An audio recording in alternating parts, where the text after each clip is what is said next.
Well, welcome to the MAM Journals. My BMW 1200 is having some major service work done on it today, and I was supposed to be borrowing an RT 1250, and Mrs. MAM and I were going to take it out for a ride because we're considering buying a more committed touring bike. Unfortunately, that was still out with the customer, so they lent me this, which is an S1000 XR. And I thought I'd just briefly give you my first impressions. I'll talk you around about what the spec is and then tell you what I liked and what I didn't like. We did 120 miles on it, so not really, in fairness, long enough to do a proper objective test, in my opinion, but enough to give you an initial feel for the bike. In terms of the spec of the bike, it's a four-cylinder engine, 999 cc's. It produces, for those of you into Newton meters, it produces 114 at 9,250, and it produces 165 PS at 11,000 revs. So it all happens as a four-cylinder, as you'd expect. It all happens a bit later on, but it's certainly got plenty of performance. I would say it's verging on sports bike performance, whilst having the comfort for two. And other features on the bike and what it's fitted with, those are 45mm front forks. They call them upside down, but I think nowadays really they're probably the right way up. It's got electronic self-adjusting suspension, which is, I have to say, very good. They obviously call it, I guess they call it ESA is the acronym. In terms of riding it, what did I like? Well, it felt nice and slim. I immediately was filtering on the bike, which sometimes it takes me a little while just to get the dimensions in my head, but it came straight to me, and we filtered very nicely and comfortably and easily through traffic. The bike weighs 226 kilograms, which in old money is 497 pounds, so virtually the same weight as my GS, but I have to say it felt much lighter, which was good. Other things that it's fitted with, it's got this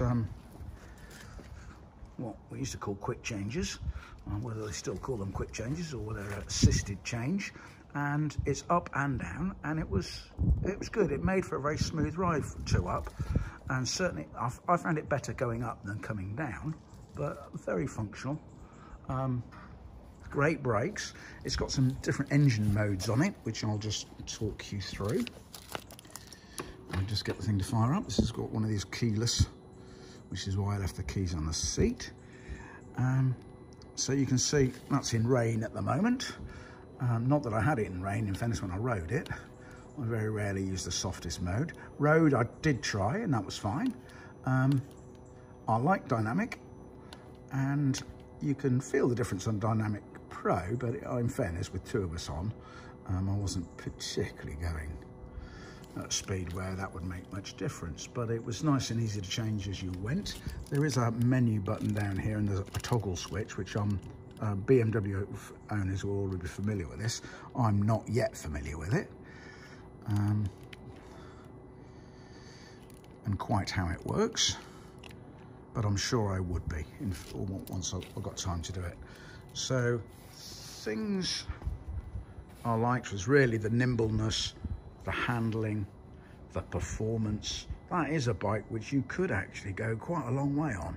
It was very good. That bucket sort of seat, you don't think that's going to be comfortable when you first get on it, but actually you just settle in it within 10 miles. I felt completely at home with it, really.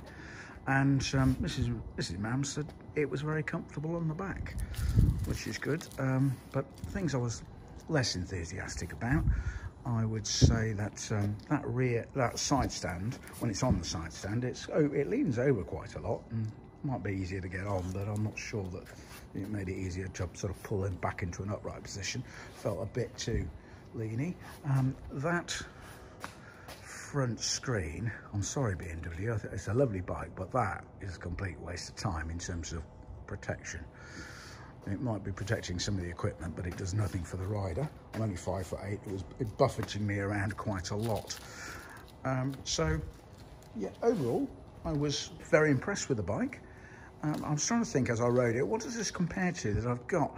And it's sort of in that, as I say, it's nearly a sports bike, but not quite. So it wouldn't compare to any of the sports bikes that I've got in there.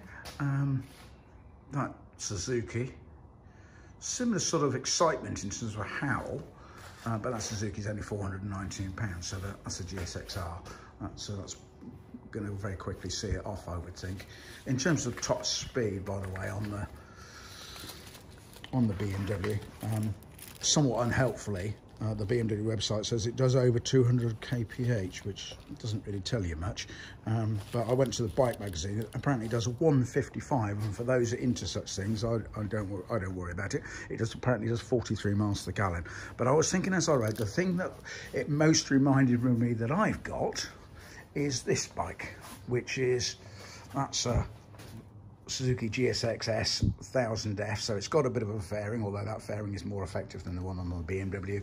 That's only technically only 148 brake horsepower, but it is a lighter bike, and that's a K5 engine in it, which is a famous Suzuki engine, and it's got that sort of feel and performance to it. So I think it's but you wouldn't want to be sitting on the back of there for very long, I suspect.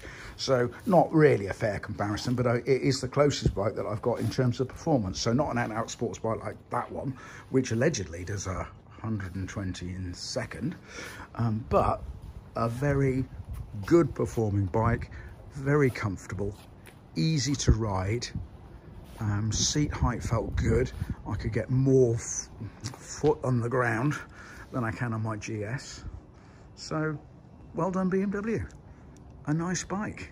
Anybody who's watched the MAM journals before knows that I'm a bit OCD about cleaning, so I'm just trying to resist the urge to get the hose out and sort that out. But I'm working on the basis this is a loan bike. It's got a living to earn, and it's understandable that it gets used by a lot of people. But anyway, I hope you have a good day.